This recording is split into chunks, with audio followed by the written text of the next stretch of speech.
Welcome to TM Broadcasting. We are coming to you live from Boston, Massachusetts. My name is Frank Allen.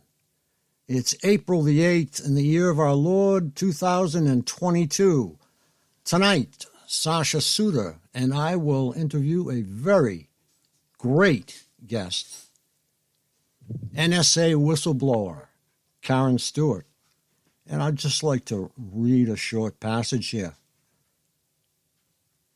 FBI whistleblowers are making it known that they have much to tell the appropriate congressional oversight committees in regard to criminal activity by the FBI under the Bush and Obama administrations, specifically the effort to conceal the massive off-of-the-books civilian surveillance program run by the FBI, contrary to law and the Constitution.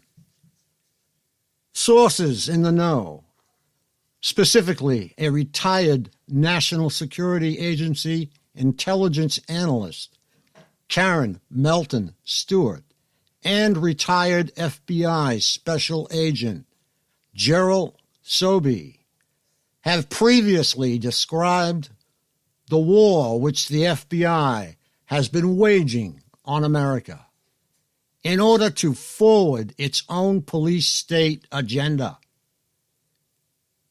and the depths of criminality and covert war on innocents that is willing to stoop to anything in order to attain that agenda. Wonderful people like Karen Stewart expose these people for what they are and what they are doing. And tonight, as I've said, we have the great pleasure of listening to Karen. And my co-host, Sacha Suter. Hello, Frank. Hello, Karen. Good evening. It's an honor to be on air with you. Hi. Okay, Karen. Hi. You can take the lead. Well, I'm kind of stupefied by your intro, but thank you very much. I am going to basically report that I probably have had my busiest interview session in the last 6 weeks, and I'm coming to you to report this because I feel like I work for you. So I want to let you know I'm not, kicking back or whatever. So I've had several interviews in the last 6 weeks or so. I think the one that astonished me the most that I actually got onto was Stu Peters. And Stu Peters is basically on the brink of everything. He's on the COVID. He's on all kinds of stuff. He's on 5G. He's exposing evil right and left. And he is absolutely a very determined patriot. And I actually was able to get a 10 to 15-minute interview with him. And the timing of it, I couldn't believe it, because at the time that we interviewed, I think that was late February, but I think I've given Frank all the links and dates that I have. At that time, the Australian COVID protesters and the Canadian COVID protesters were reporting to the news that they were being hit with microwave and maybe even radio frequency waves. So I was able to get on and say, look, this is happening, but I'm here to tell you that it's happening here in the United States too. Our government is just playing dumb. I said, can you really imagine that the Australian government and the Canadian government have these weapons? They're using them on civilians, but the United States government has no idea what these are? Not believable. Right. Yeah. So, we were talking about the fact that they can't deny it. The cat is way out of the bag. So that was outstanding timing. Yeah. Where can I catch that interview? What platform is Stu Peters on? I think I sent that to Frank, and let me know if you didn't get it, Frank, but absolutely disseminate anything that I sent to you, Frank, via text. Stu Peters is on a lot. I would guess that he's on Rumble, but I'll have to double check that. And then I was on somebody from LinkedIn interviewed me. It's called The Haunted Hacker. And so that was pretty good because people were able to chime in and ask questions and make statements, which was lovely because they were able to give out information that I didn't have, and I learned from it as well as they learned from it. Let's see what else. I gave Frank a whole list, and now I'm stalling. He sent it. I was actually, I had a look. He sent me some links. I didn't have a chance to read all of them. I was looking at Gerald Sosby as well. Did you work with Gerald Sosby? No, I never worked with him. He just happened to be somebody who came out to try to say the FBI is doing things they shouldn't be doing, people, So he went through his own private battle with him, then I guess kind of became reclusive, and I can't blame him from all the terror of fighting such an evil, It is very damaging. Oh, God. I'd just like to add that if you'd like to ask Karen a question, please feel free from anywhere in the world. The number is +1 617 987 8603, and we'll be waiting for your call. Go ahead, Karen. I have some questions for you. I was going to say, is there a question? I wanted wanted to. Try to wrap up.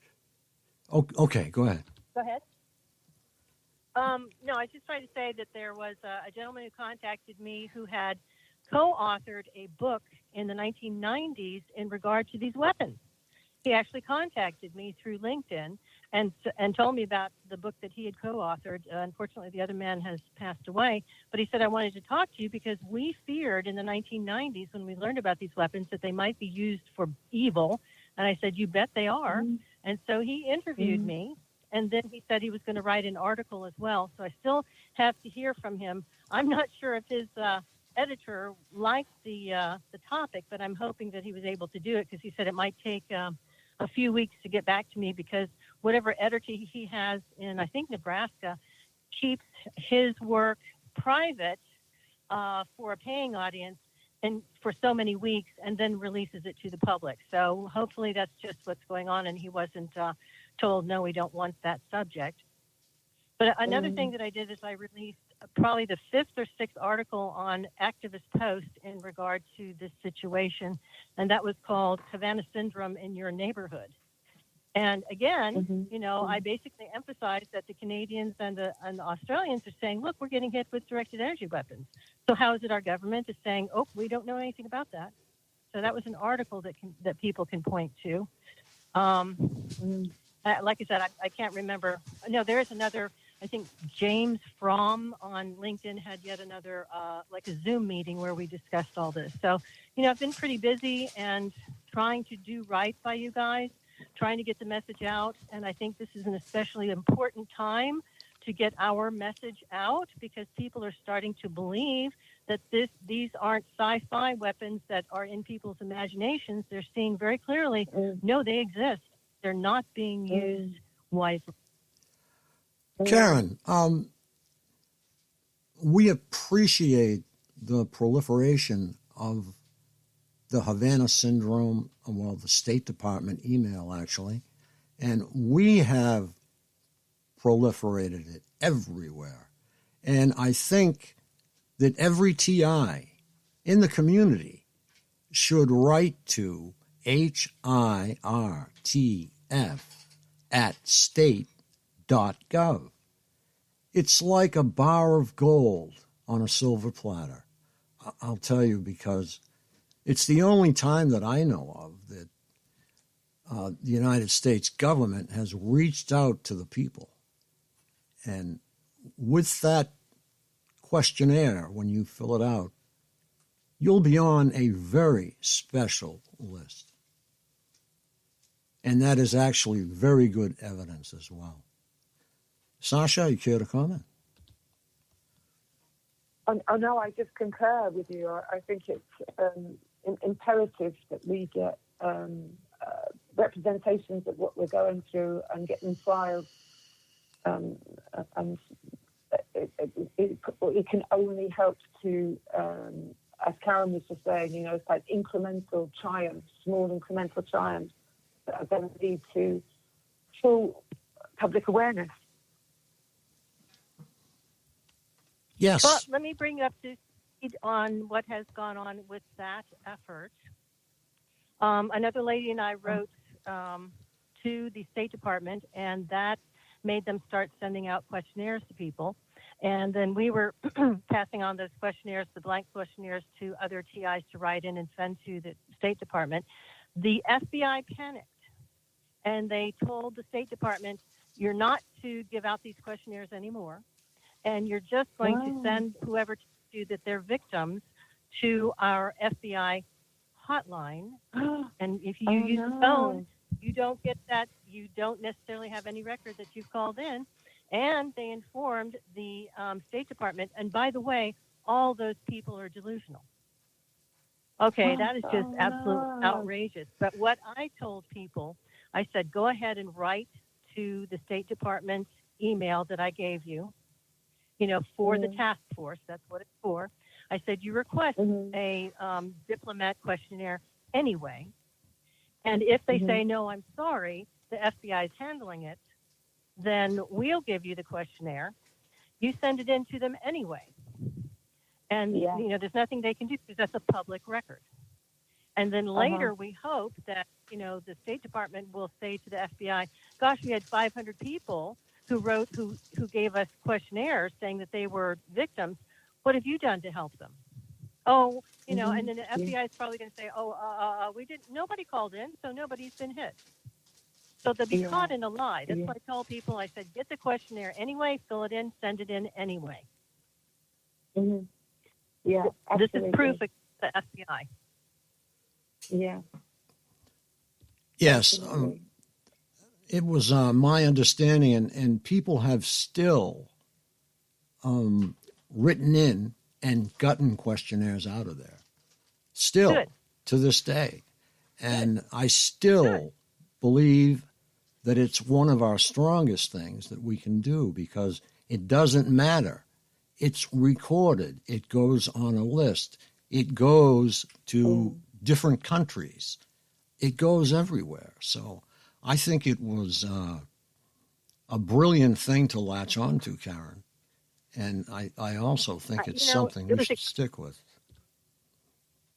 Yes. I mean, if people want to do that, and they still are giving out the questionnaires, because I sent out quite a few blank questionnaires when people emailed me and said they refused to give me one. I said, well, here it is.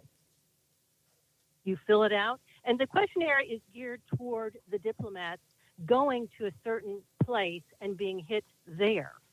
I said, some of the questions are not right. So what you do when the question doesn't fit your situation is that in your answer, you first and foremost say, I'm not hit traveling, I'm hit in my own home. You correct their question, then you answer. Yeah, that's good to know. It's very interesting. It's very interesting to see so many people respond. And I think that those who don't respond actually spoil it. Probably the wrong word.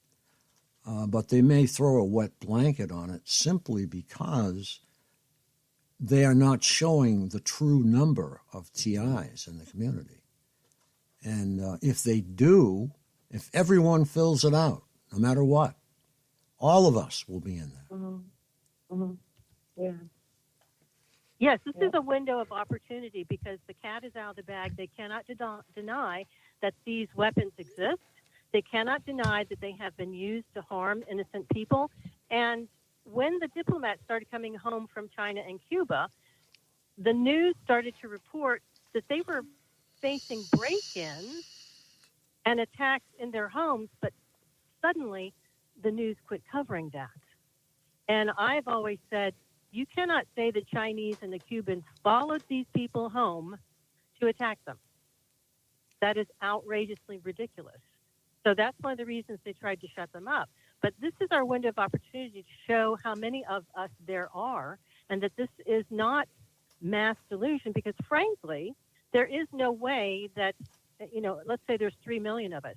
There's no way 3 million people have the same delusion. That claim is in itself delusional.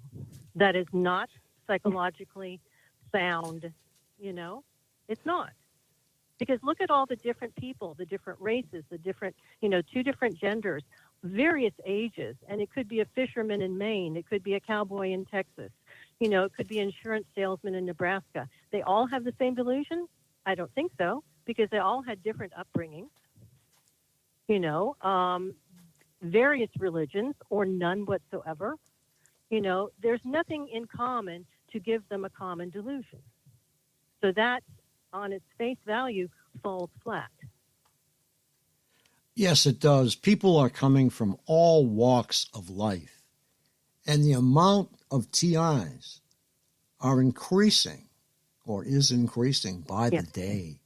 And we have so many new TIs. And that's why I was encouraging a little bit to delve into your reasoning for leaving the NSA. And that's simply because there are so many new TIs. Well, I will tell you what I'm telling some of the people I'm writing right now. We have basically been dragged into wars since World War II. We've been dragged into police actions and wars that we had no business being in. Okay? What has happened now is I refer to the Department of Homeland Security as the civilian arm of the military-industrial complex.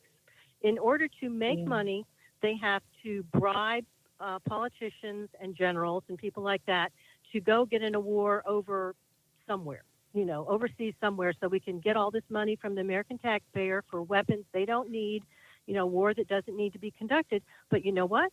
If we declare every single person in the United States a potential terrorist, then we can get all of that money, all of that weaponry, and just use it inside the United States forever and ever and ever. This is a never-ending war on the civilians you were put there to protect. It's a scam. Exactly. And we had actually a senator claim, they asked him directly if this weaponry should be used in the United States on the citizens. He said yes, most assuredly so. I cannot remember for the life of me the gentleman's name, but I do have the article. And it shows you right there. The Havana Syndrome questionnaire shows you they know. They know everywhere. And I think I've mentioned it. I mention it too much and I have to get off of it. But China has a antenna array as big as New York City. And what do they do with it? Wow. So we don't know what they do with it. Sacha, would you like to comment? I'm just listening. I mean, that's an amazing fact right there. That is crazy that they would have an antenna that big, or a radio. Is it a radio dish or an antenna? It's actually an array. Antenna array? Yeah, a grouping of antennas. And we wow, that's just terrifying. This is the epitome of a country that thinks that their people are property and are slaves and can be thrown away at will. And that's where we're headed. Yeah. I've told people, I said, look, the people who are TIs are the beta test. Now they're coming after you if you say, I really don't like what you're teaching my child in school.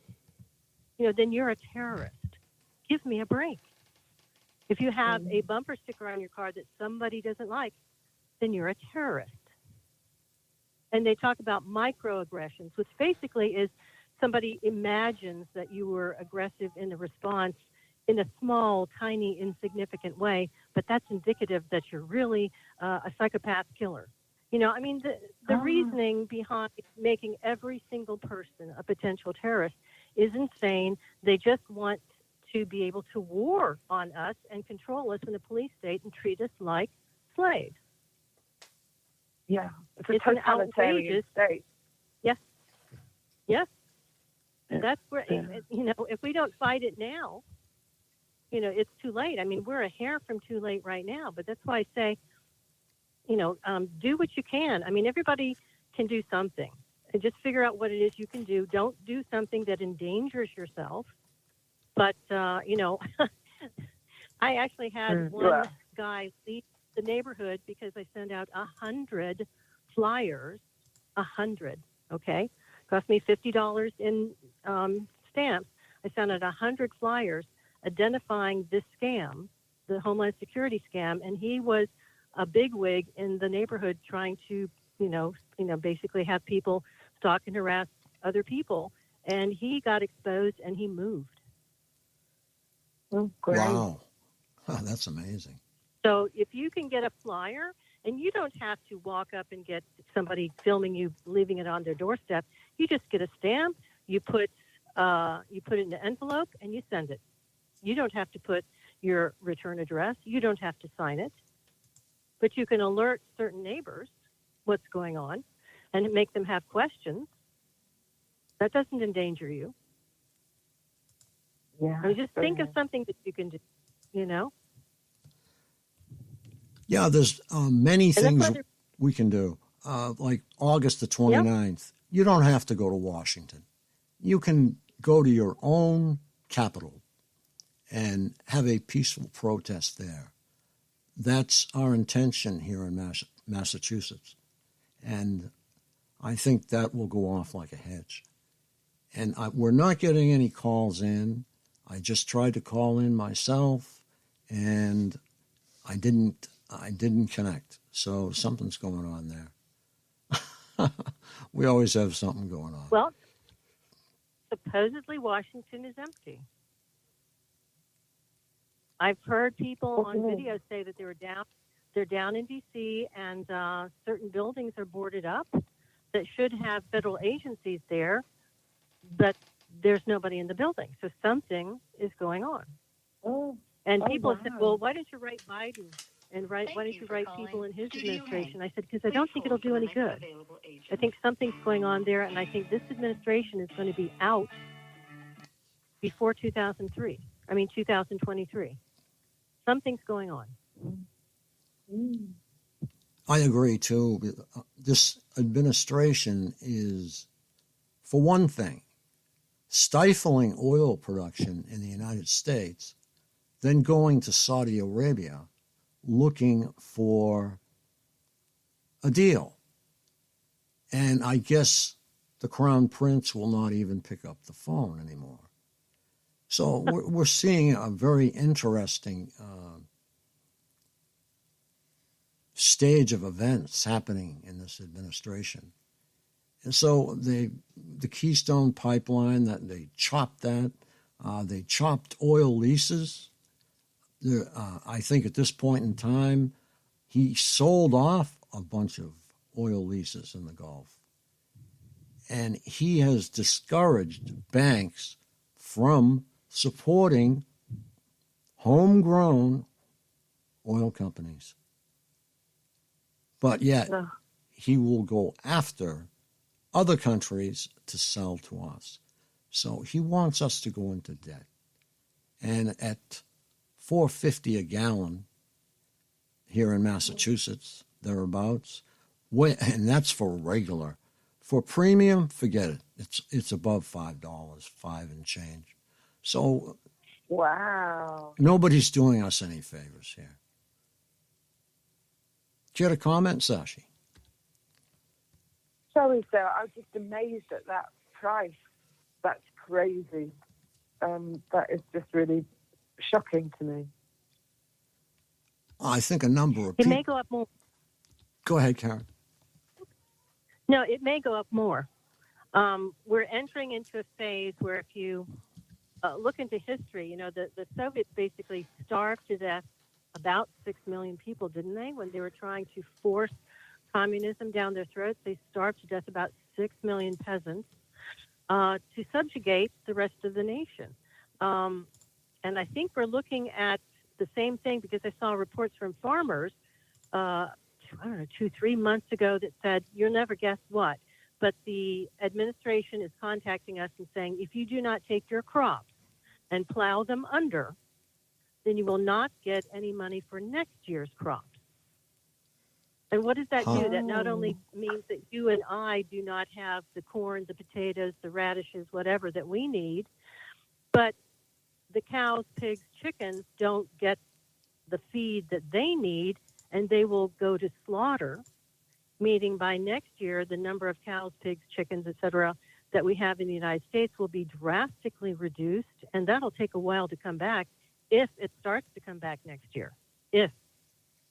So these people are doing a purposeful shortage of food in order to bring the country to its knees and also to destroy the dollar. Why destroy the dollar? Because they're talking about a great reset, which basically drives us into socialism. And they will say, okay, instead of you working, we're just going to give you a flat fee every month. It doesn't matter if you're a doctor, lawyer, bus driver, you'll all get the same thing because basically you're not the elite. So it'll be one amount of money for all of you, and then the elite will get what we deserve because we're so much more intelligent and better people. So this is trying to push us into socialism through starvation. Like I said, it's been done before. It's been done before. Yeah. And they're messing with the supply chain. Yeah, they're messing with both ends. They're messing with supply and demand. And now we have the Fed, who is not printing any more money as of April. I don't know what the exact date is, but they started tapering down, I believe, in February. And now we're at the point where, okay, no more printing money. So this is to curb the interest rates that the administration has created. And the inflation rates, they claim, are all because of Mr. Putin. But hey, come on, let's get real. If you shut down all the oil production in a country, what's that going to do? It's going to drive prices up. President Trump had us almost weaned off of everyone in terms of supply. So there you go. We have oil. We just can't get at it. Right. We're not allowed to use it.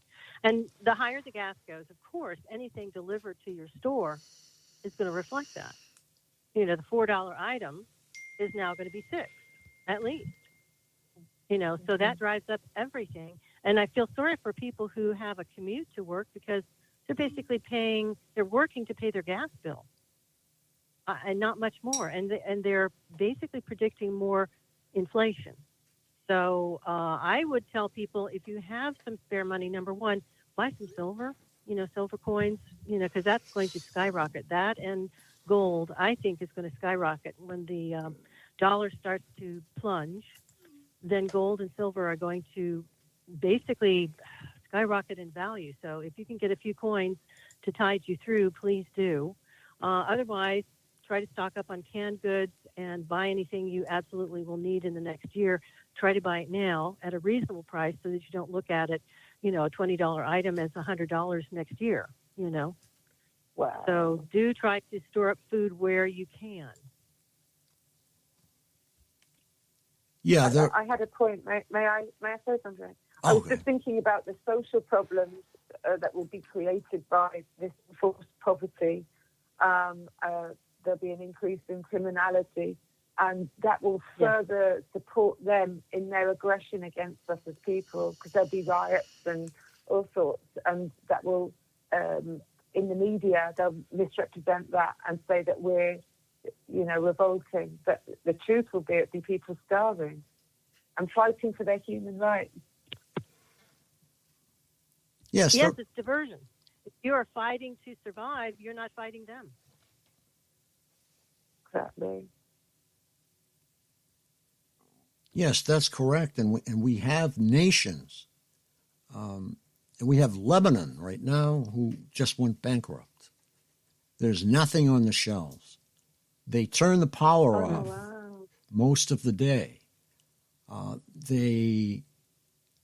The people are protesting. There's going to be a civil war. I think I'm predicting civil war after civil war around the world in some of these smaller countries who have depended on China. They have depended on Russia. Now, if you enter into agreement with China, they own a piece of you right there. They want in, and you can't get out. It's part of the Belt and Road Initiative. So there are many things that we have to explore.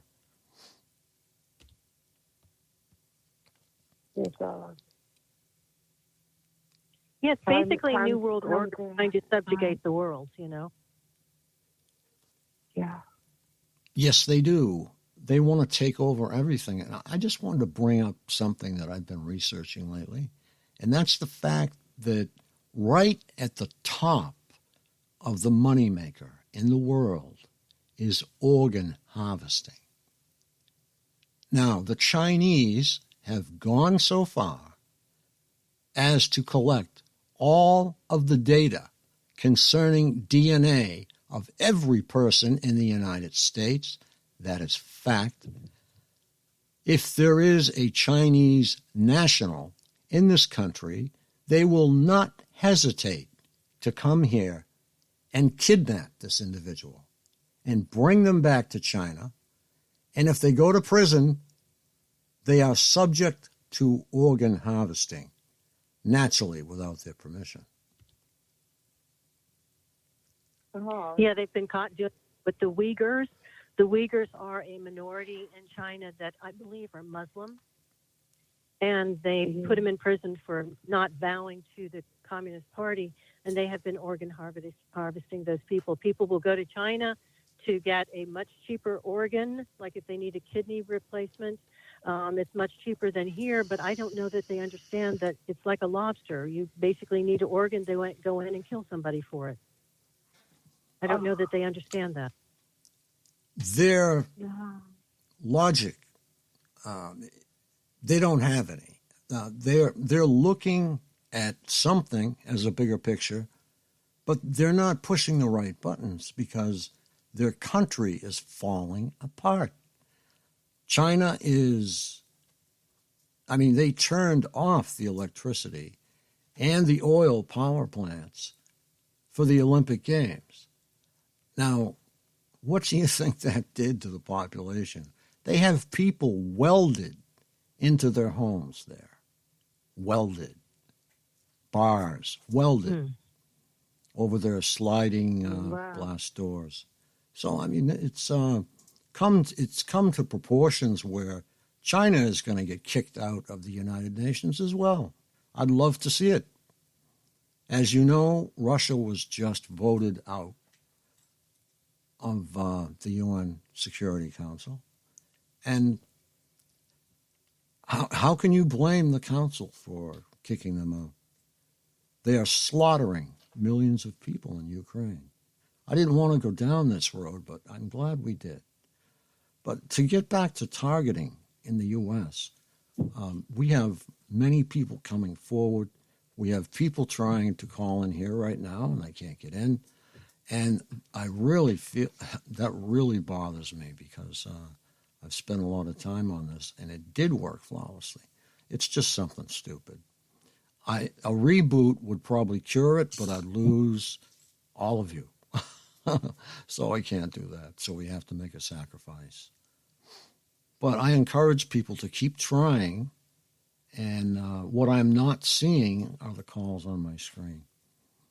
But to get back to targets are calling all the time, every day, and writing every day. I'm sure you know, Karen.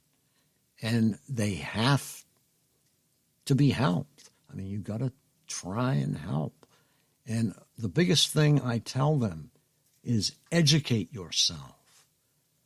Join our shows. Join James. Join PAX out in California. I mean, there are so many different conference calls. We have a listener line where you can actually pick up conference calls 24 hours a day, always playing. And that is where this show will go. And I don't know, we're just trying to get the word out there, but the biggest thing they can do is learn. And the only thing that I have found that stops this or probably dampens it a little bit is get in the shower for exactly an hour or a tub for an hour. Stay in there all day if you want, because you'll feel a lot better for it. Okay, guys, I didn't mean to hog the mic. Go ahead, Sashi. For this second, I'm just being present with what you were saying. I don't have anything of great importance to say. I want to come back to Karen. Karen, please share with us some more of your elucidating update. I didn't quite hear you. I wanted to add to what Frank was saying to tell people, please get out of their houses and take long walks if you can, to get the electronic weapons out of your system, to let your cells regenerate, breathe, get out. Don't stay in your house and be cooked all day. Do, not only take showers, but do, if you can, I mean, I know your homes get invaded, if nobody's there, but try to balance that with the fact that you do need to get out and give your cells some time to expel all this toxic garbage that you're taking inside your home. Do try to do something like that. I don't want people to think, oh man, it's hopeless or something like that. No, it's not, because with what the New World Order plans to do to us, and they're still trying, even though more and more people are seeing through them and protesting. I mean, look at the Canadians, the Australians, and here, people are seeing through it and pushing back. Now, one of the things that my dear friend Adrena did before, unfortunately, she was hit and killed by a car, she last January, she was getting out in California and going to the Patriot meetings, the Patriot rallies. And at one of them, when they were basically finished and about to let everybody go, she said, may I get up to the podium and tell you people something you're not aware of? And they said, sure, go ahead. And then these are patriots who are angry at, being told what to do. You have to wear this mask. You can't do this. You can't do that. And they know that their rights are being trampled. And she said, well, they're being even more trampled than you think. And she started getting out there telling our situation and our stories and saying, basically we're the beta test. They're coming for you. Wow.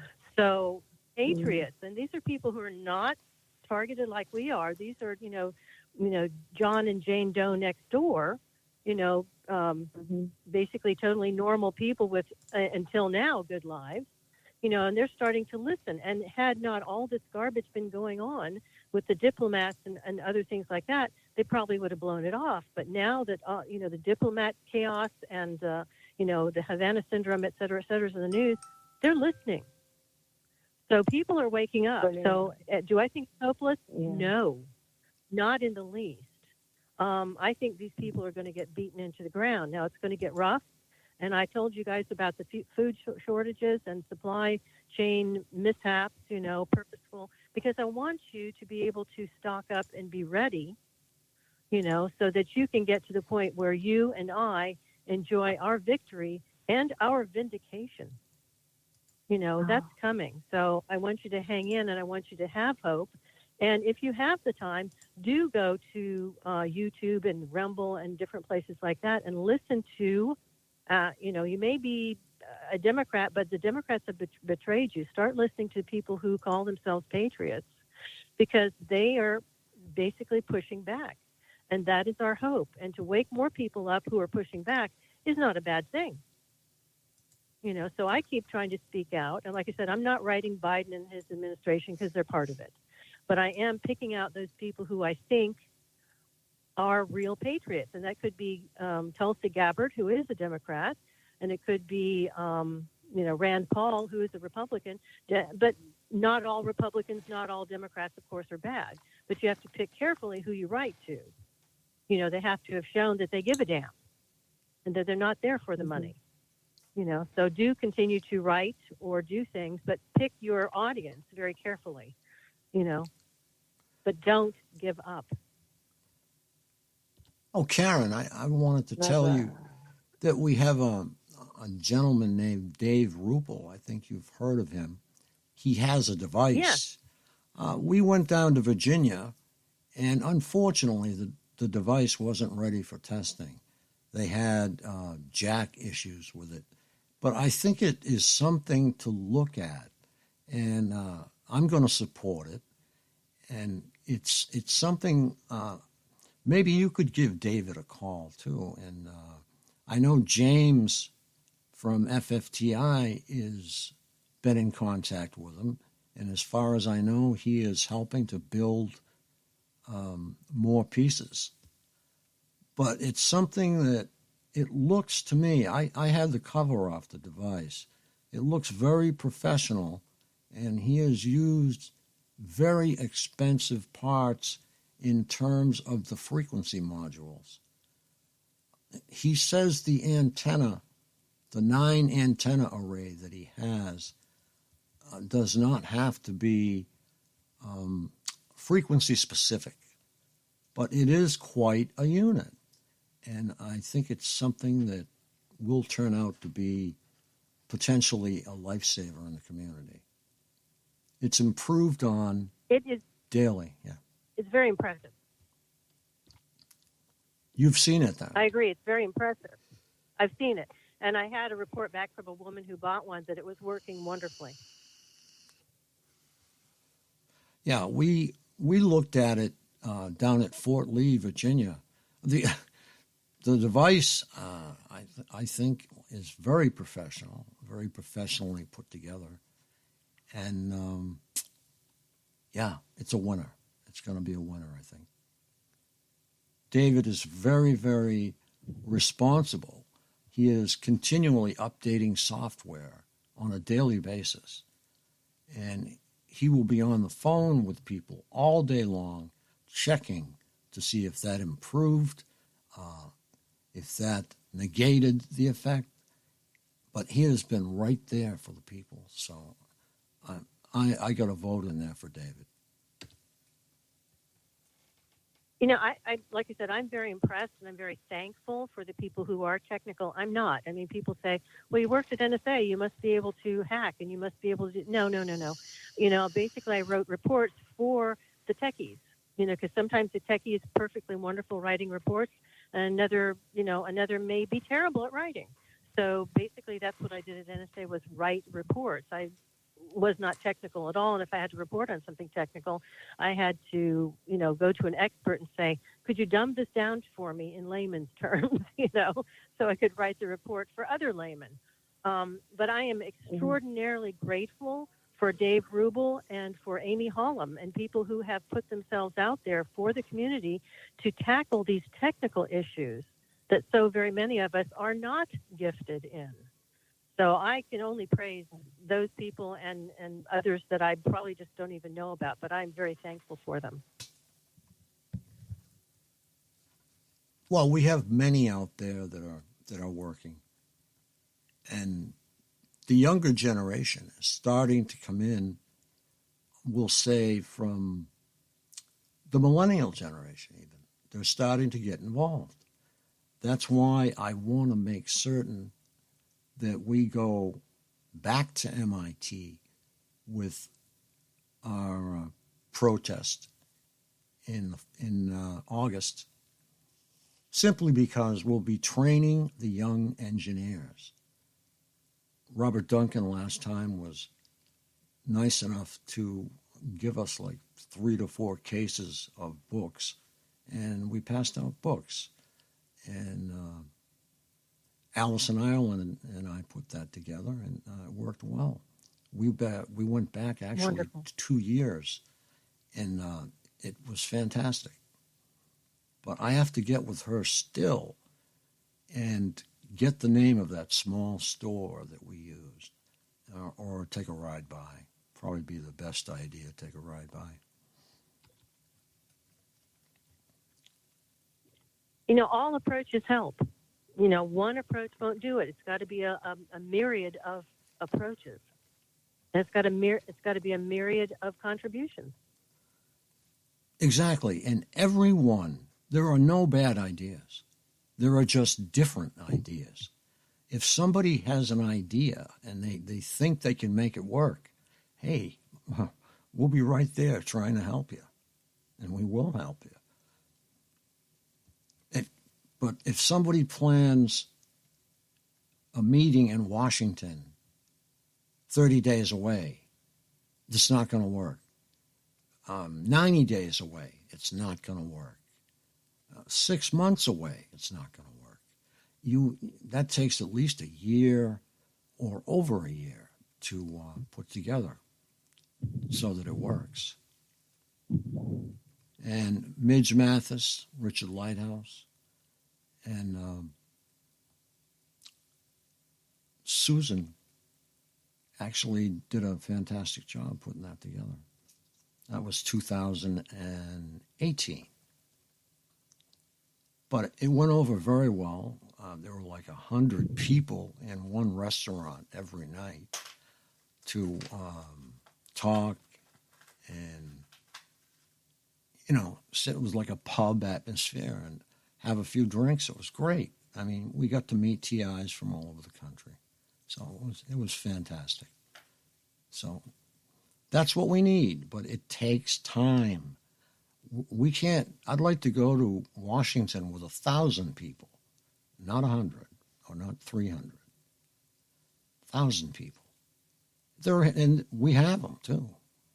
I know some people cannot afford to travel.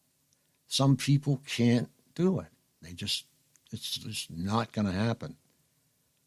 But we can shoot videos of them. We can have a video screen there with their faces. Dr. Matt did a fantastic job with his video. And we still bring that up. It's due to come up on our website again. But it was a great job from TIs from everywhere. And I'm sure you saw that video. Oh, yeah, very impressive. And like I said, we need new people, new ideas, trying to get each other going, So please, if anybody has an idea, don't sit there going, oh, nobody will listen to me. Please, bring it up. You have something to contribute, Right. And I would just say watch what's going on in this country and, basically try to keep yourself safe, try to keep yourself prepared, but also look for opportunity. You may find that an old mayor or an old governor gets kicked out for being a criminal, and then the new guy or new gal, they look promising. Write them a letter. Send them some links to some of these things, to get them educated as to what's going on, and just simply say, I believe I'm a victim of this. I don't have the money to go down to Miami, to the University of Miami, to Dr. Hoffer. But if I did, I think I would come up with the same, injuries that these people are getting, because what's happening in my house is what exactly they've been describing, or a variation thereof. So very respectfully and calmly tell these people there's a problem. And there are thousands of us, and we need you to listen, because the other people didn't care, So just keep an eye out on what's going on in your area and look for an opportunity. And then if you know a few people in your area, then the more of you that sign a letter and say this is a problem, the more you're going to be believed, the more credibility you'll have. And you might even be invited to a governor's office or the mayor's office to talk about it. And it would be good if you had 2 or 3 other people. It would be great if you had 5. And just sit there calmly, respectfully, professionally. Tell them this is what's going on. It's not legal. There is no... In fact, if you use one of these weapons on an unarmed civilian, somebody who's not in a combative, phase, somebody who's not an enemy soldier in the United States, you can't do it. It's illegal, and it's against all kinds of treaties. It is a felony. It's a federal felony.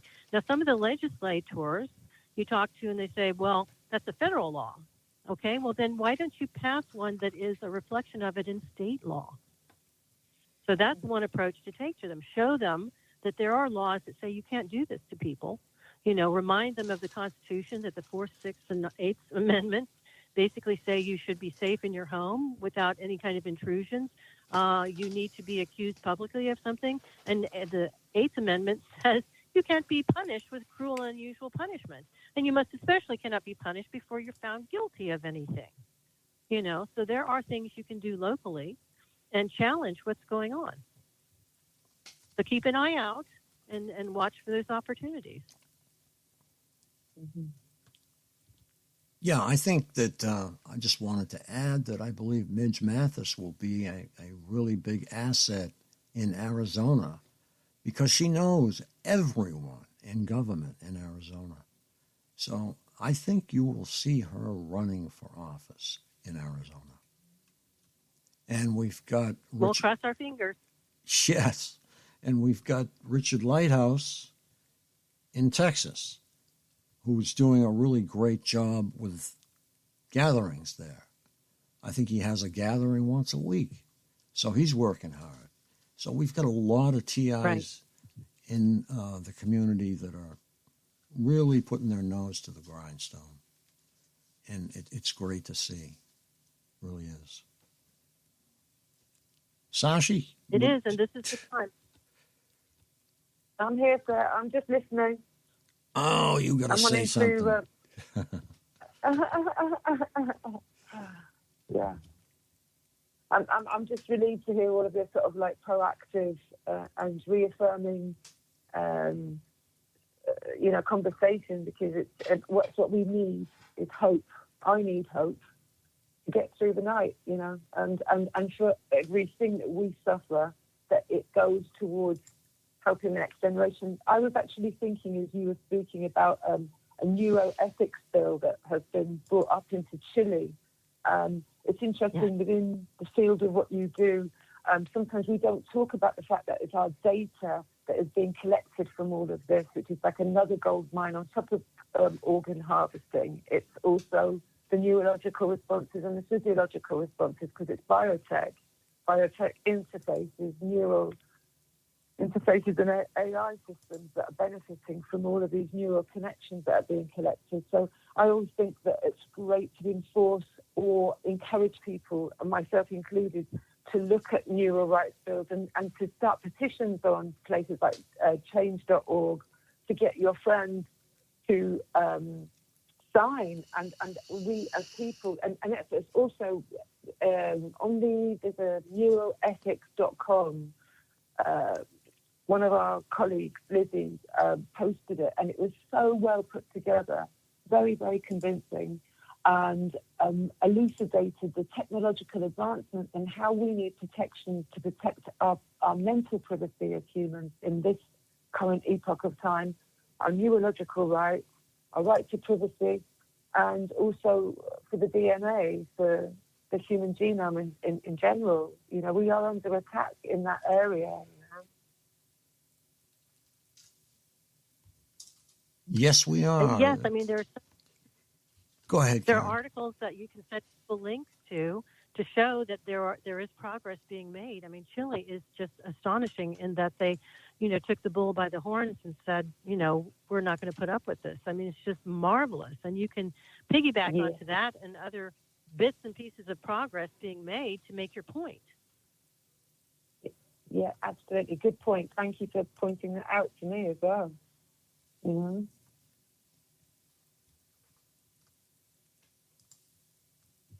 I was just trying to look for our little problem, but I haven't found it yet. But we have all kinds of people trying to reach us anyway. Isn't that nice? Yeah, I'd love people to call in. There are no questions coming through. Sorry, Brian. No. Are there any questions coming through? No, that's what I'm saying. I just tried to. No, I tried. Yeah, exactly. I tried to call in myself, and there's no notification. So it's a notification somewhere that has to be rebooted. But we'll get them next time. But for now, we'll have fun right here.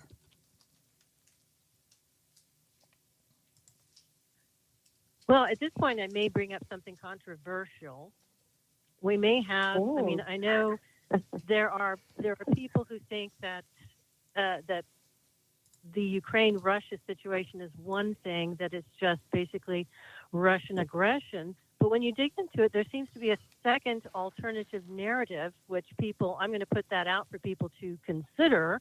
I'm not going to tell you what to think. What I have been looking at video-wise and listening to different reports is that years and years ago, the United States actually had bioweapons laboratories created in the Ukraine. And that was not a great thing, because the Ukraine, just like Austria and the Baltic states, they were supposed to be buffer zones between NATO and what was then communist Russia. So they needed buffer zones so that we wouldn't get in each other's faces and cause a war. Well, you don't put biolabs in a buffer state, just like you don't take missiles and put them in Cuba right next to the United States and expect us not to react. So apparently Putin had been telling the United States for 15 years, get these biolabs out of here. I am not going to have this on my border, And these biolabs, there is some opinion that these biolabs did have something to do with, ultimately, with COVID, with these germs and things being transported across the world to various laboratories where they could tweak something here and tweak something there and come up with what they tried to hit us with a couple of years ago that ultimately petered out, but certainly took the lives of quite a number of people who would be here today had they not been subjected to this bioweapon. And I said from the start it was a bioweapon. So there are bad things going on in Ukraine, and I'm not going to say anything bad against the Ukrainian people, because I think their government was basically taken over. And I think they have been held hostage. They've been lied to. They've been tricked, coerced. If something terrible had happened in one of those bioweapons laboratories, millions of Ukrainians and Russians, innocent people, would have died. So what I've been hearing from alternative media is that Putin said, all right, I've given you 15 years to get them out, and you're just making it worse. Plus you're doing money laundering. Plus you're doing child trafficking in the Ukraine. It seems to be the head of the cabal. It's like the head of the snake is what it's been described to be. And that, some people have said that Putin is basically conducting a police effort. You go in, you take out something bad, and you leave. Well, we'll see if he does, Like I said, I'm not going to tell you it's one way or the other, but there is enough on both sides to consider. And I actually saw a video of a field of people, I think it was like on a tarmac or something, where they had body covers over them. They were supposed to be dead. And one guy's cover blew off, and he sat up and pulled it back over him. So things are not really what they seem to be.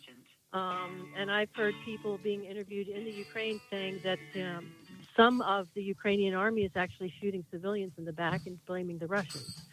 So I don't know. Jesus. I don't know that for a fact, but it could be a grand theater for our benefit. I don't really know, but we'll have to see how that plays out, because it may not be exactly like what we're being told. But if it's true that a lot of those things are being cleaned out, then we may eventually see some good things come our way from defunding the quote-unquote cabal, which of course is behind what's going on with us too. The DHS, like I said, is basically the civilian arm of the military-industrial complex, and they don't give a damn about us. We are just absolutely expendable for profit. So while there's going to be some chaos and rough times ahead of us, I think it ultimately will come out that these people will be gotten rid of. So, like I said, I don't want anybody to lose hope. This is absolutely the wrong time to lose hope, because I think things are going to be changing drastically for us. Oh, great. That's reassuring. Yeah. And I think there's a movement across the world. I mean, that's one of the reasons that you saw President Trump get in, and then he took trips to almost every country in the world. It's like, wow, this guy's just really traveling around. He was going in, I believe, to talk to government saying, we've got a problem. This cabal is worldwide. This is what they're doing. They're child trafficking. They're human trafficking. They're doing all kinds of extraordinarily dangerous and harmful things. We've got to have an alliance to ferret them out, find out exactly who it is, and get rid of them. So I think that's what has been going on, and that's why I say I do have hope. I'm watching, videos from people I think are truthful and have access to people in the know, and I get hope from them. I'm not giving up, and I don't want anybody else to. Just hang in and try to guard yourself. Do what you need to survive the best way that you can. And if you can do some activism and say, hey, I'm here, this is what's going on, please do, but protect yourself first and foremost.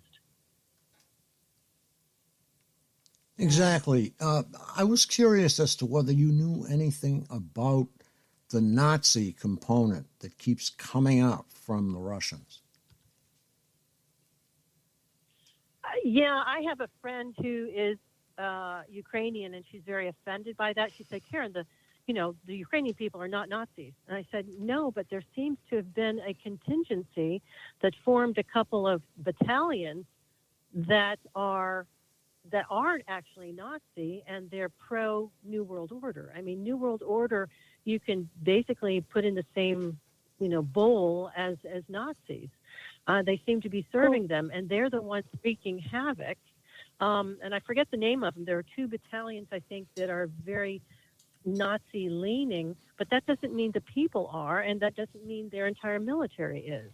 I mean, it's like if we had some kind of army battalion that was KKK or another that was Marxist, I mean, they're causing all kinds of trouble, but until you get in and ferret out the leadership that allowed that, then you're going to make problems for everybody in the country and everybody in the rest of the military. And right now we do have, in the United States, we have something of a divided military, because some of them are believing that anybody who's a constitutionalist or a Christian is the enemy, because they've been so indoctrinated into New World Order mindsets, and they're being told that these are the troublemakers. So it's a very delicate situation. Yeah, we have pro-Russian, I believe, in the East, and we had the whole Crimea situation in, I believe that was 2014. So there are all of these situations where Mr. Putin has been tightening his grasp on the area for quite some time, and he's determined to make the Soviet Union what it was once again. Well, we'll have to see, because, like I said, the Crimeans basically said, we do not like what we're seeing from Ukraine in regard to Nazism. So we want to be free of it. We want to get out from under. So I don't know. I mean, would he take advantage and say, the heck with this, I'm just grabbing all these countries back? Maybe. We'll have to see. Like I said, if this is a police action, then he'll go in and rout out the bad players and, destroy these labs and leave, and Ukraine will be independent again. If he takes it over and keeps it, well, then we'll have to think twice about that, Right. I think. May I make a point? Go right ahead, Sasha. No, I was just, for me, I think the relevance is that within the Ku Klux Klan, all of the intimidation programs or their ways of being that they utilize, all of the criminal networks are being utilized by this galvanized global agency. And it's just about semantics. So you accuse people, or it comes up in conversation, people get sensitized to the word Nazis. But the Nazis and the Stasi and those modalities of understanding psychology and how to break people are the template that has been shown in the ground for decades within your country in America and within my country as well. And so it's kind of faceless, but it is Nazi mentality, Nazi philosophy, Nazi science, and Nazi like world global dream. You know, if you look at it without attachment to the word, and you look at their politics and their policies and their way of being, do you understand what I'm trying to highlight? Yes, yeah, most assuredly. Yeah, when we're in conversation with people, they're getting sensitized. We're not Nazis, but they're not seeing the political influence and the medical and the psychological aspect of everything we inherited in Operation Paperclip. And, you know, I know for a fact that my own country and my own royal family were complicit with the Nazis way back, you know. Anyway, point made. Well, it's terrible that they didn't die out. I mean, the United States made such a horrid decision to bring Nazi scientists and doctors here, and then to basically learn from the research they did on, you know, innocent people against their will. That's to me, that would be forbidden fruit. You do not take anything gotten from people you torture and murder. You do not take information and use it. You just don't. You know, it makes a complete farce. Well, it's I don't want to benefit from somebody else's suffering. You know, even if they had something that they discovered that was important, I don't want to benefit from somebody else's death and suffering. It's forbidden fruit. It's toxic.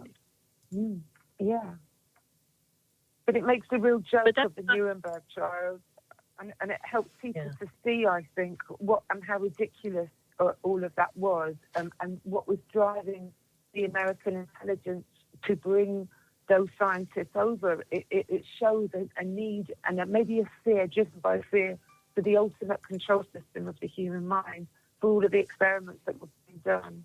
And I think it's always been that way in history. History keeps repeating itself because we never learn these lessons about people in power and the way that our governments are run. They no longer represent us.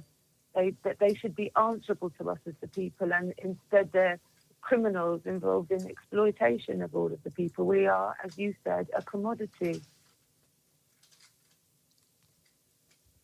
Yeah, I mean, we've got to design something into the government to make sure that they have oversight from the regular people, and we can't have the same people in charge of that either, or they'll be corrupted. Exactly. Yes, it all goes back to one term: absolute power corrupts. Yes. Absolutely. And yeah, I mean, if we don't get in term limits, this will happen sooner than we think. Even if we basically cleaned out all of the Western governments or all of the governments, period, if you don't get term limits in there, then you go right down that road again. Exactly. I know that our own government looked at Nazi Germany, at the way they handled their people, not the bad way, but the way the SS, well, I guess this was a bad way, the way the SS had control of everything. The United States looked at that.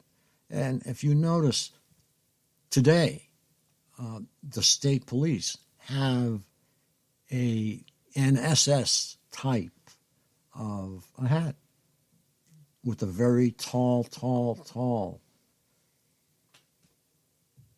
with the emblem in the front. I mean, some of the Nazi generals look ridiculous because they have this hat on, and the hat went up like about 9 inches. I don't know if you've seen those or not, but it's ridiculous. Well, I mean, we all know that we've had people come into our doctor's offices or wherever and speak to the doctor or the nurse or whatever about us and about attaining our records, which they never should be able to attain. So it's Nazi Germany all over again. They're sending in somebody from DHS, somebody from a fusion center, maybe even from Infraguard to say, hey, we want a copy of Karen's x-rays. We want to see what's going on there. And they're complying, or most of them are. And indeed, in amendment to that, how they're getting neighbours to grass up and allow their homes to be used in certain operations when they want to really hem somebody in. You'd see that, again, the same techniques were used by the Stasi. They were masters at it.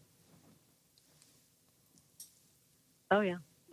I mean, first...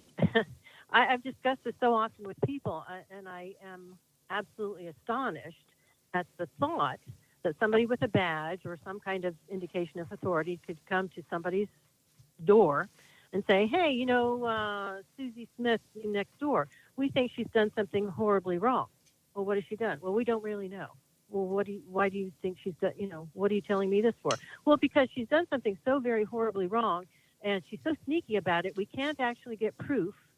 And there are no witnesses. So what we need you to do is to help us punish her for what we think that she's done wrong, but we can't prove. Oh, okay, that sounds good. I mean, that's ridiculous. That's absolutely insane. I mean, if somebody came to me and said, we think your neighbor next door is a serial murderer, we need you to irritate and bother him. Would that make any sense to you? I mean, the lie has got to be so incredibly stupid.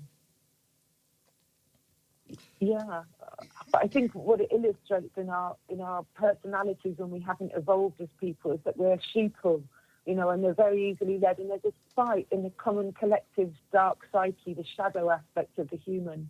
It's not until you're put under these extreme conditions that you may reveal the inner gold of your natural connection to people and your honour. But I think there's a huge swathe of people that don't have that quality and they're just sort of spiteful people and quite willing to believe that about other people. And maybe they're just masters at making people believe that someone deserves to be punished, Who knows? Well, blackmail, all sorts of different tactics. Right. I mean, the psychological aspects of convincing people to do things have been known for quite some time. Group thought and get a group together and how to influence them into madness. So that's been known for decades at least. But I have to wonder whether these people, most of them should have the common sense to know that that's not how things are done. You don't punish somebody without bringing charges. You don't punish somebody without a trial.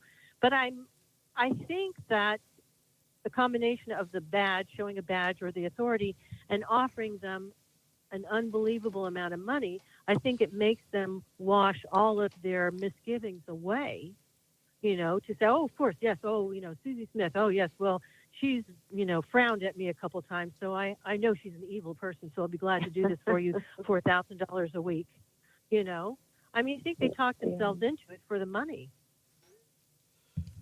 Yeah, I think some realize are natural. Yeah. I was going to say some are natural bullies. I think they basically bring out the sociopaths. Those are the people who jump at a chance to harm another person for money, especially when you say, we'll give you an unbelievable amount of money and we'll protect you too. Nobody can ever come against you or arrest you or press charges. So what do you think about that? Yeah, exactly. Yeah, that's, that'll be good.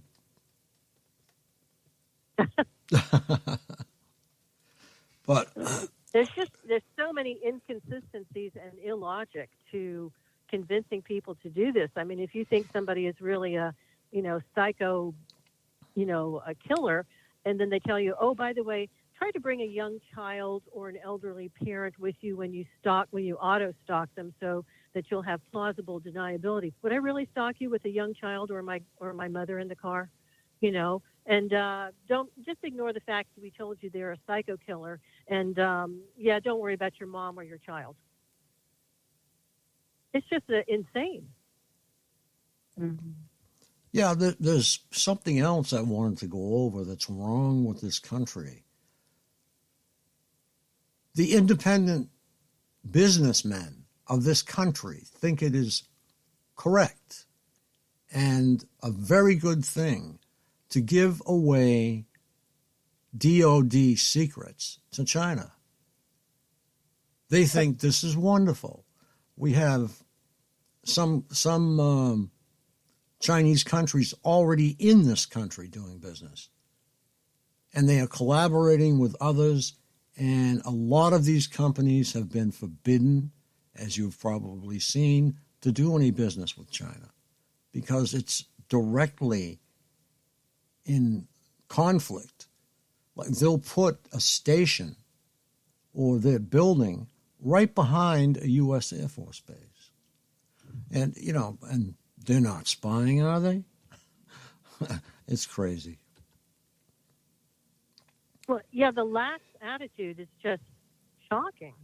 It really is. It's like if you had a 2-year-old and you sent him outside to play without supervision. It's just unbelievable what people think is acceptable. I mean, treason seems to be a joke to people. Sedition seems to be a joke.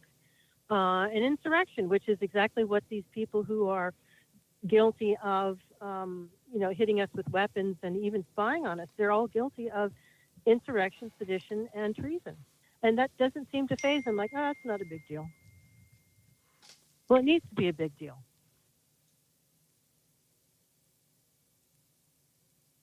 And I would support the prosecution of every single person involved in this program, even if it's the guy who was told to come outside and rattle his garbage can at you at 6 a.m. I don't want him to get the death penalty, but everybody else using weapons on you and harming you, it's conspiracy to murder. I think there's no getting around that. Yes, and I remember a time when, like, if you had a flat tire or you were out of gas, the police would pull over and they'd be right there. I've had 2 policemen help me push my car to a gas station. I mean, these, not anymore. It's totally different now. Well, unfortunately, it looks like the police are taught that we're the enemy. And again, you've got people making each other into commodities. I'm going to make a bunch of money surveilling my neighbor. It's not your business to surveil your neighbor. But they don't seem to have that moral compass that says, no, that's not any way to make money. Yeah, that makes you a parasite. Yes. So, yes, we need to rethink a lot.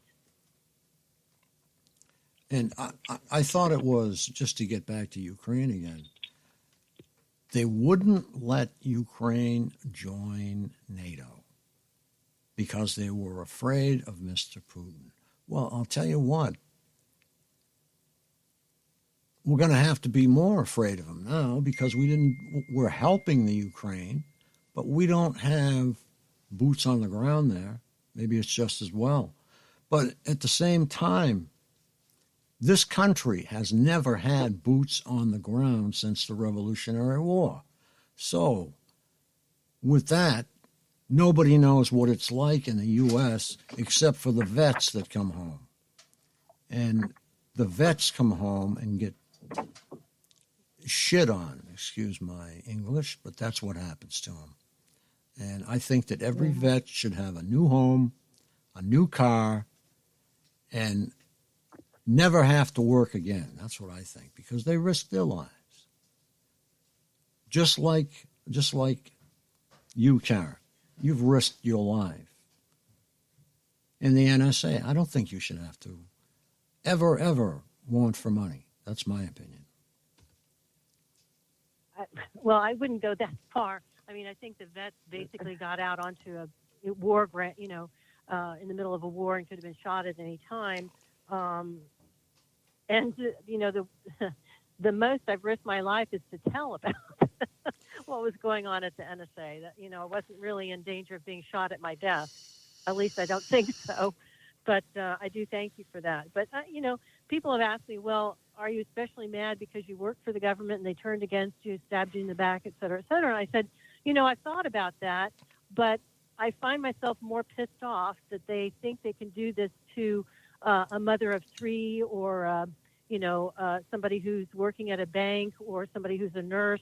And that pisses me off because those people just wanted to live their lives and they didn't get involved with the government at all. They just were being good citizens. So to me, the fact that the government does that to, regular citizens, that pisses me off more than the fact that they do it to me or somebody else like me,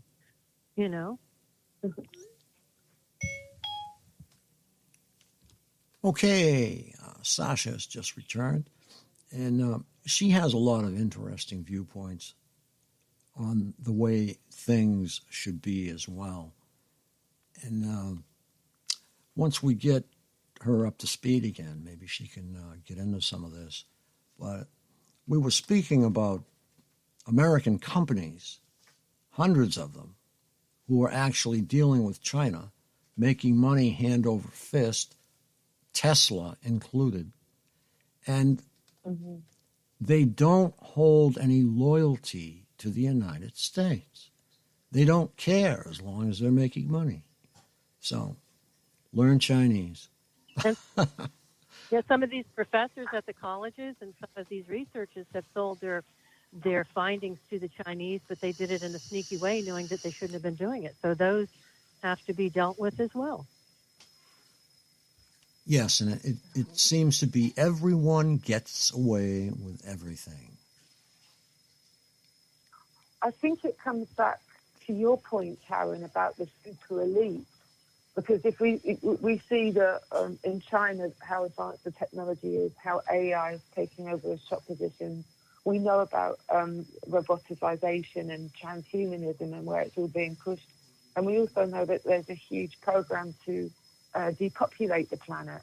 So these people don't see anything as we do, as you do, Frank, with Chinese, because it's all part of their huge sort of like global, it's just technological advancement without any much thought about the end consequences. Do you know, it's data, design, control systems, and super elite, and the potentiality, I suppose, that all of those people are sharing information which is going to help that end dream come to fruition.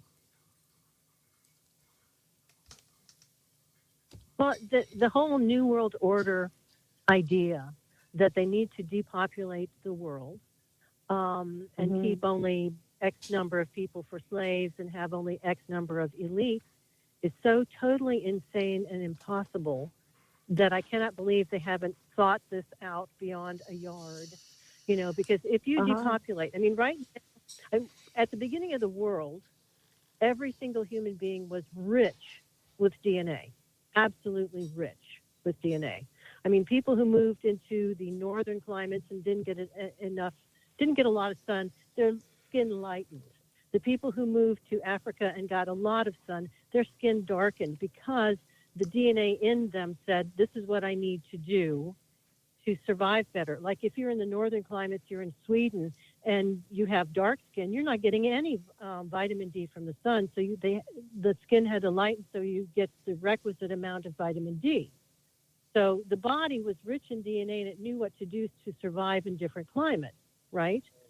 So if they take the population now, which is very, very thin DNA-wise, I mean, you can't marry your brother and have kids that are normal. You just can't, because the DNA is not rich enough to do that, as where, you could have done that at the beginning of humanity, because the DNA was so very rich. But if they kill off a number of people on the planet, then the rest are going to die because they're not rich enough in DNA to not start having mutant children that are not viable human beings. I mean, look at the Amish that have been here, 200-300 years. And in the last few decades, they've had a problem intermarrying, and they've had a lot of dwarfism and a lot of diabetes that popped up in their populations. So what did they do? They were told, marry outside the community. You cannot marry somebody in the community anymore. You can't.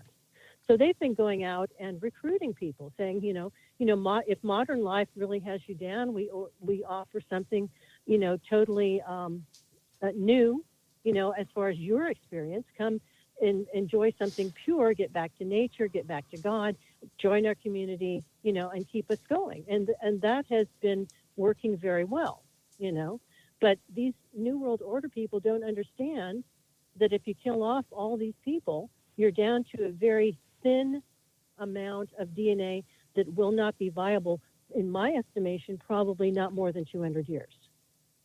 So it's insane. It is an impossible task. They cannot have a utopia. They cannot live forever, being the elite and intermarrying the elite. No, you're going to have dwarfism and diabetes and all kinds of other things. You're going to kill yourselves out, off. So the whole plan is absolute, total psychopathic insanity.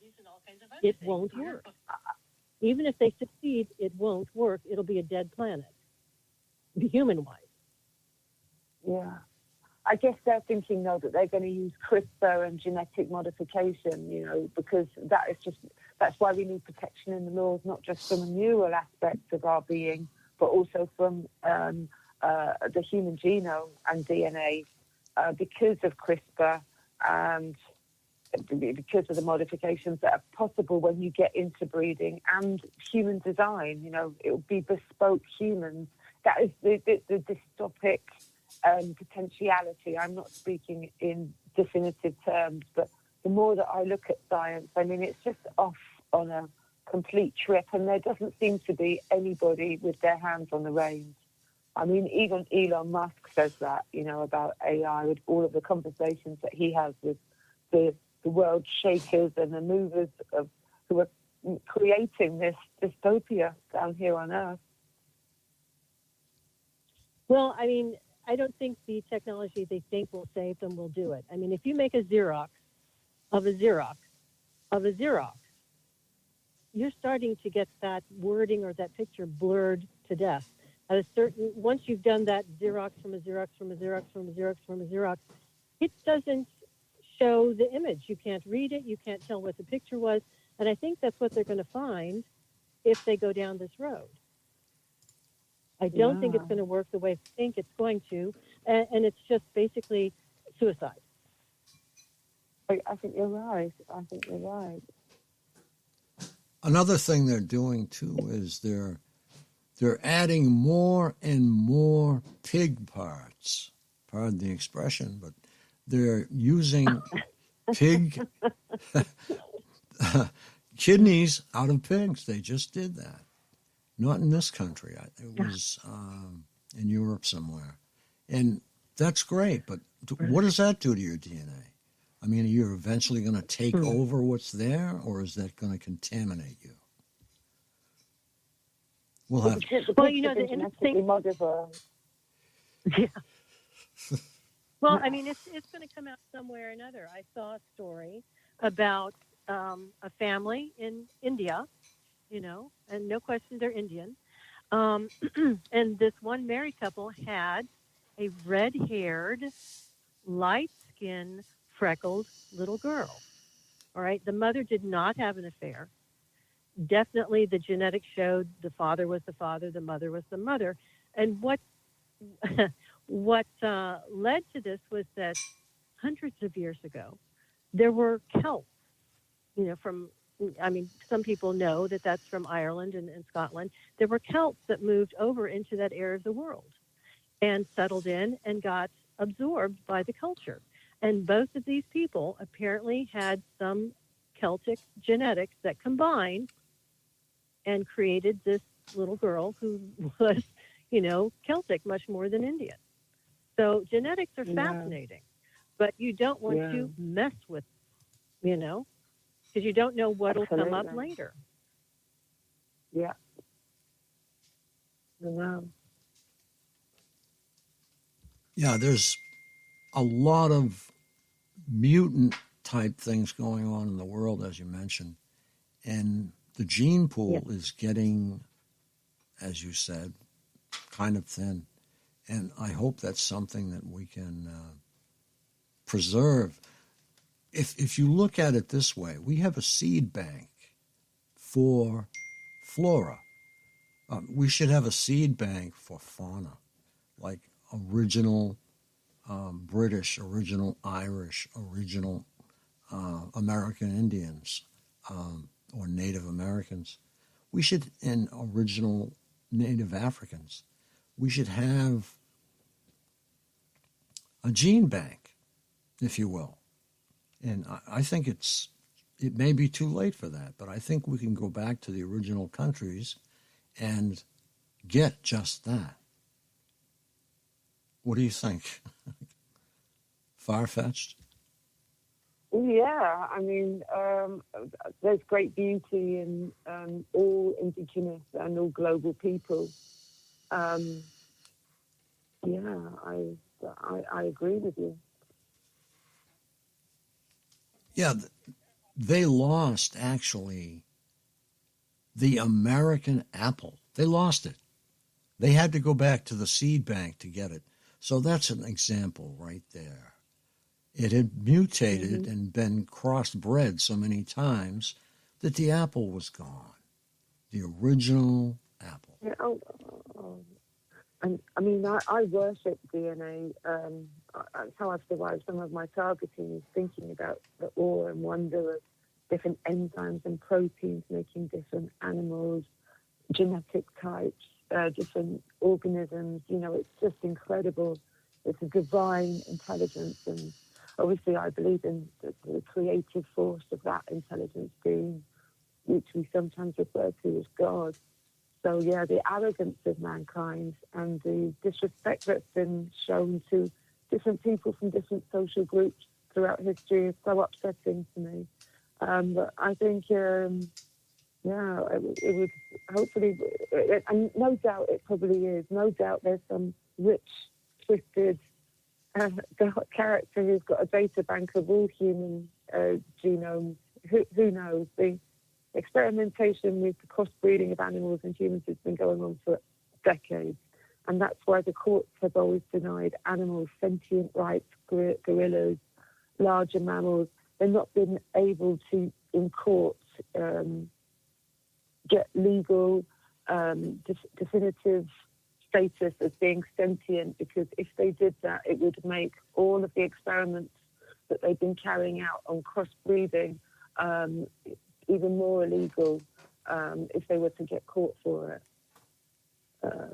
So it's dark science, but I'm sure that there is a holding point of all genetic material, that whether we'll ever get to benefit from it or the rest of mankind, but who knows? Okay, we have... I'm just so sorry that we as a human race have not basically afforded animals better treatment and better protection. That just is incredibly disappointing to me.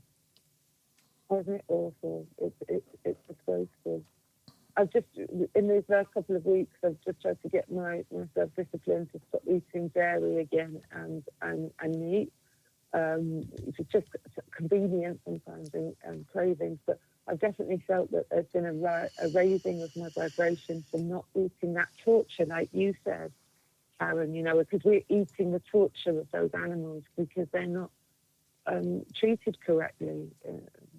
It doesn't have to be that way, but that's what big business and industrialization has done to farming and the way that we treat animals. But it has basically bled into what they're doing to us. They didn't care about the animals. Exactly. They somehow below them, and they've told themselves that we are somehow below them. The animals are below us. We can do this. We might as well do it to the people who are below us, in our estimation. Mm-hmm. So that bleeds into the morality or the lack of morality that has engendered the targeted individual program. We need people to experiment on, so we're just going to take them. Yep, Absolutely. Okay, we have a new.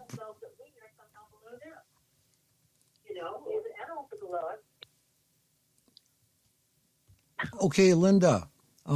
This Linda has been trying desperately to call in, and she just wanted to share a point or ask a question. And Sure.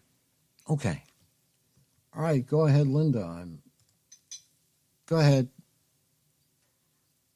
So this is a great meeting, and I've had so many things. I've been talking to the computer.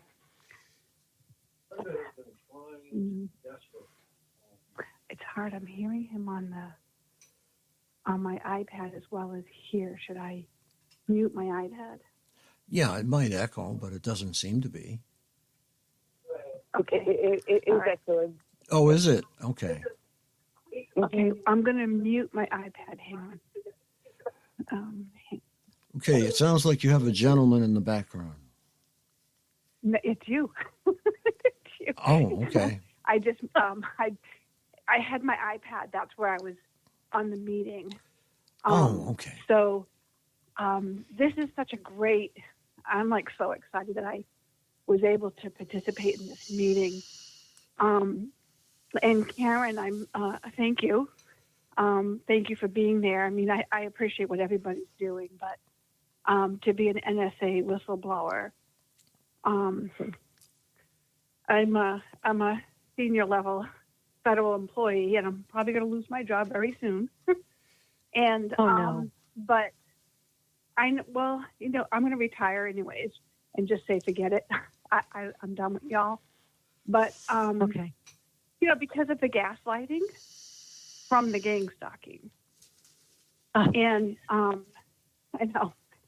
And so anyways, I just have a couple of things. It's like, I'm bewildered that how they can get a whole neighborhood. And not only that, I just returned today. I've been at a medical conference since Wednesday. And I went to this like really high class resort, just like when I was in Boston in December at the Westin, and in it was the Prime Med conference, and they got the whole hotel staff and some of the conference staff to literally text them my whereabouts if I walk by. And and then when you go and change your room, because of course they're messing with you at night when you're trying to sleep. And they change your room. They change your room so that you're still. It's from the frying pan into the fire. Linda. And I just don't understand this. Linda, do you have a question for Karen or Sacha? Yeah.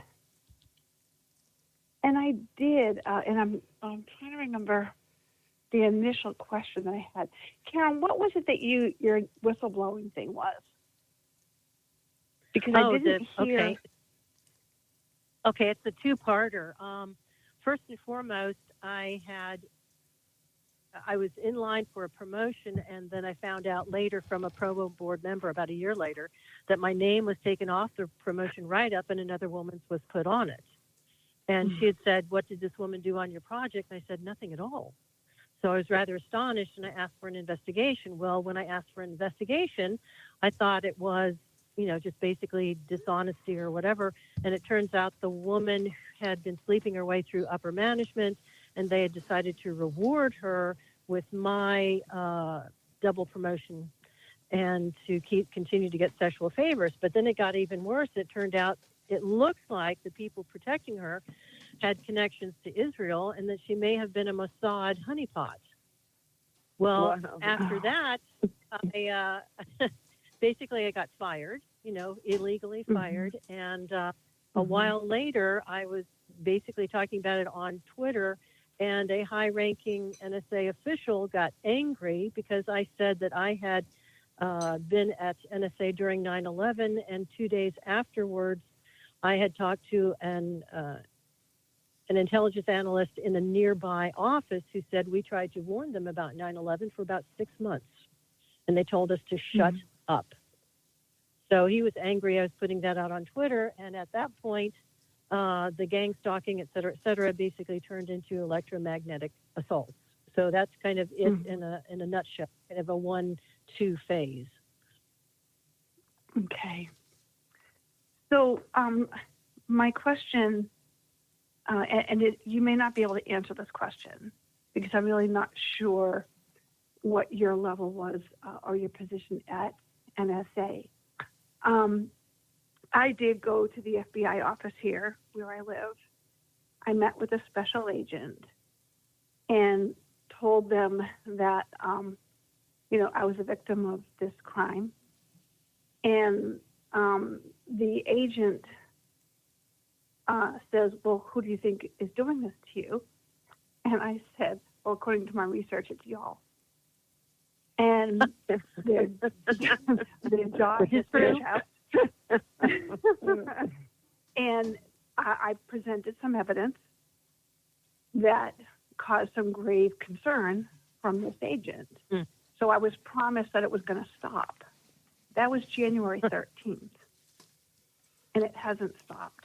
And they've, like I said, they're following me to medical conferences. And really messing with me there. So it's almost like to make you look like you're in that case in front of your peers. When you're moving around in your seat trying. It is. I mean, people are making money off of this, and the FBI agents that are straight arrows are told, shut up or you'll be fired. So that was my thing is, do you think this, I'm just wasting? I am so hopeful that this is going to do something. And it hasn't, it's been 3 months. Well, I encourage people to leave a paper trail. I mean, I have written letters to people I knew weren't going to help me, but I have also sent them registered mail and things like that to show that I did send them something. And I'm relying on a paper trail eventually. I mean, China and Iran have infiltrated a lot of our governments and a lot of our businesses, like Frank pointed out, in order to steal our ideas, in order to subtly or not so subtly change our society to be more beneficial to them.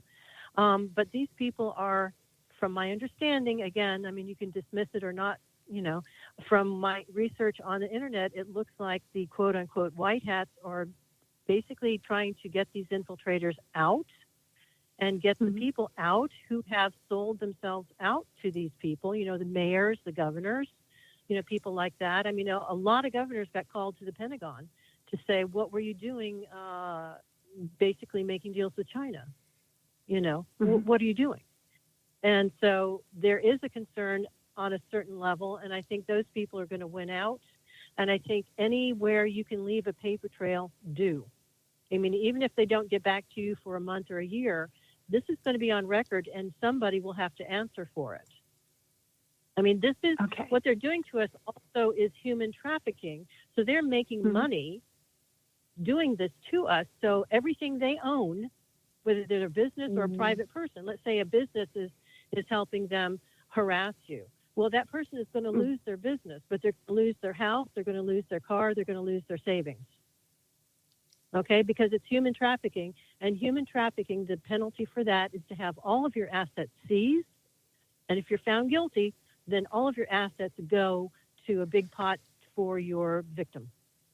Okay? So it's still worth the effort. Sorry, I keep touching that by mistake.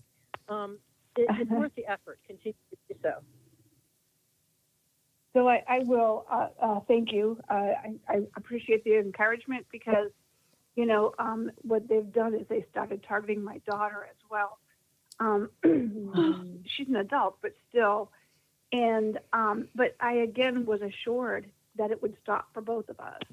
And I really feel that this agent is probably being threatened. And I think he sincerely meant to stop it because he probably said, this is ridiculous. We can't do this. Well, I'm going to find out who's doing this. And then he got threatened, and he found out it was much higher up the chain than he thought. Yeah. So my next question, and I don't, anybody can answer this. I can't even I did file a civil rights complaint. I did that in December. No response from DOJ. And So I've been calling them, and in my last voicemail, I said, I called you on this day at this time. I left a message. On this day at this time, I left a message. So I let them know I've got a contemporaneous record. Okay, I have yet to get a phone call back. Why don't you file that complaint through the Allen Institute for Human Rights? To who? The Allen Institute for Human Rights.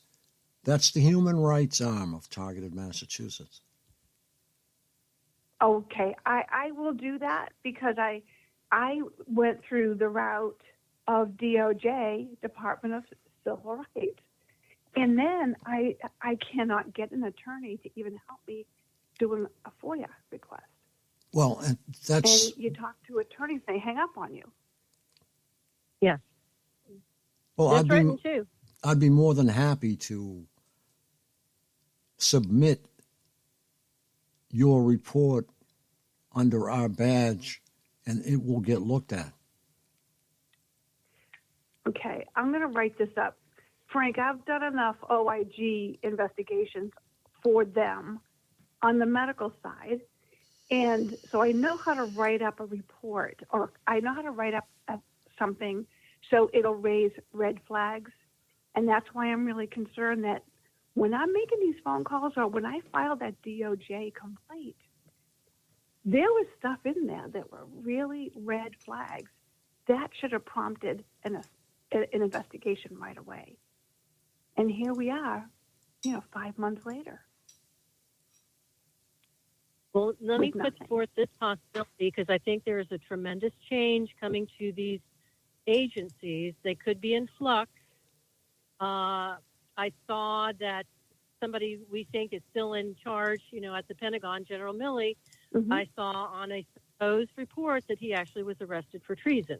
So a lot of these people that they are removing, they are doing so quietly so that they can get the powerhouses out of position and then tell us what's going on. So again, that's alternative media. It could be baloney. I don't think it is. But that would explain why nobody is reacting, because they don't have people in place to react properly. They're still weeding out the garbage, so to speak, from Department of Justice, FBI, Pentagon, a lot of big players. We're in flux right now. So we'll have to keep doing it. Keep records, send certified mail so that you have the receipt, and maybe you send it 5 times. Maybe you send it once a month as a reminder. And then by the time things start to roll our way, then you can show whoever is really in charge and actually means to do a good job that you had written to these people 5 times and were ignored, or 6 times or whatever. So keep trying. And again, that paper trail is very valuable. It may not get looked at this minute, but down, in the future, it will be important. So I have a feeling that if I do a certified letter, it's going to be returned to me unsigned, because they have that ability to do that. They don't have to accept that letter. No one does, though. Okay. Right. You know what? I have sent a letter 3 times or so to the same entity. I've used UPS where they have to sign. I've done a U.S. Postal Service certified, and I forget what else. I even faxed it and then called and got a response that, yes, this is so-and-so, and we did receive your fax. So if I would try multiple attempts from various companies or various means to do it, just to show, once a month I did this all 3 ways. There's no way you didn't get it. Okay, I'll attempt that. I was pretty much told by this agent when I called them back on February 11th not to call back and not to show up there anymore. I've heard that before. And I said, I don't understand. I'd like to know. So I'm a senior executive in the federal government, so I'm like, I'd like to know how the taxpayers are benefiting from any of this that's happening. And all they kept saying is, you're a really nice lady. So in other words, they shut down. They are powerless in helping me, is my belief. Right. It's above them. It's above them. And if they try, their careers are ruined and they may get targeted too. Yeah. And that's where, I mean, that's the only person I can think of to send anything to.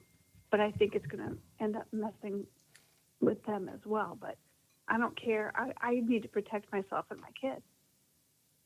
Right. Frank, I'll write something up and work with you. It's another avenue. Okay, and I will consult Karen, and we will help you get on your way with it. I appreciate it because I've been trying like crazy, and it's so frustrating. I'm so used to talking to people and having things follow through, you know. Right. And I only have one other comment when you were talking about the pig. Pig's DNA is pretty close to 98% of a human's DNA. Okay, I didn't realize that. That I seems to learned me how to like God's filter on a sense of pig. humor, don't Hmm? you? I said, I think that's kind of God's sense of humor to tell us something, don't you? The first thing I thought about is the obesity. It's the American citizens. It's like, oh, we're pigs, you know. But yeah, we've been using pig hearts for years. So I had heard about kidneys, but I don't know that that's gonna be the next thing. But just because I'm a science geek, I just figured I'd give that information. Okay. To y'all, and I really appreciate you letting me on the call. Thank you very much, Linda. Sure, well, you called in and you kept calling in, so I figured that it was my duty to come pick you God up. bless you. All right. Have a good night, Thank Linda. you. Okay. Very valuable. Thank you. Okay. Thank Thank you. you.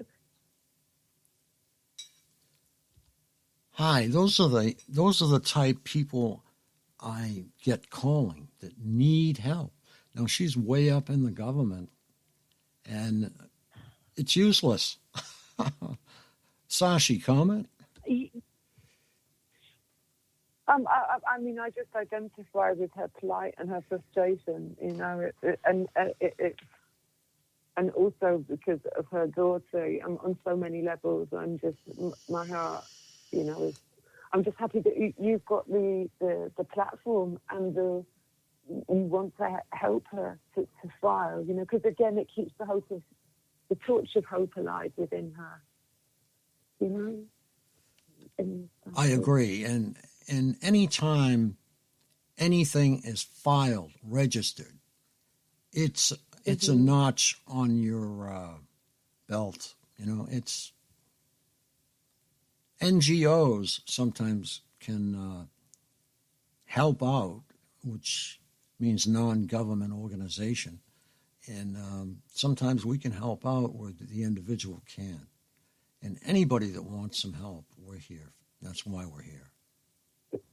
Exactly, and I think that we all get overwhelmed sometimes, you know, we're, depending on the level of the targeting and where we are in our different programs. You know, you try and you fail, and you have to keep trying, you have to keep trying, you have to keep trying. But it's so great if we can support each other in some kind of a way, you know, offer that hand out.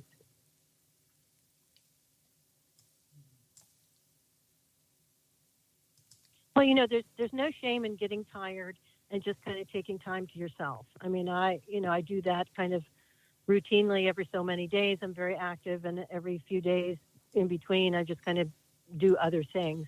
So whatever it takes to refresh yourself and survive, you know, is what you need to do, and not feel ashamed of, oh, I took Sunday off. Oh, for Pete's sake, you know. So, you know, do things, enjoy yourself. That's part of regaining your strength. And then it gives you peace of mind. And later on, you can say, you know what, I haven't tried this. And it gives you a new idea, a new tact to take, you know. So I think, you know, just rest so that you can fight this fight. Make sure that you are well rested and as peaceful in your thoughts as you can be with such a horror going on in your life. But yeah, just take a deep breath and try again. And this is, again, I say this is the time to do it. Absolutely. Okay, I think we're going to try and wrap up here. And it's going to be without music because I just had a little unfortunate accident with Can I just deleting say file. goodbye to Karen and thank Oh, you, yes, Karen. most. Thank you so much Oh, yeah, she's for fantastic. your very lovely. insight and your courage. Just everything about you is just really fortifying. 1,000 blessings coming your way. Oh gosh, and a million to all of you guys in return, because I, we're going to make it. It's we're on the last stretch, I think. So everybody, please stay encouraged. Okay. Brilliant. God bless you. Okay, God good bless you all. night from Boston, Massachusetts. My name is Frank Allen, and good night. Allegiance to the flag, whatever flag they offer. Never hint at what you really feel. Teach the children quietly for someday sun.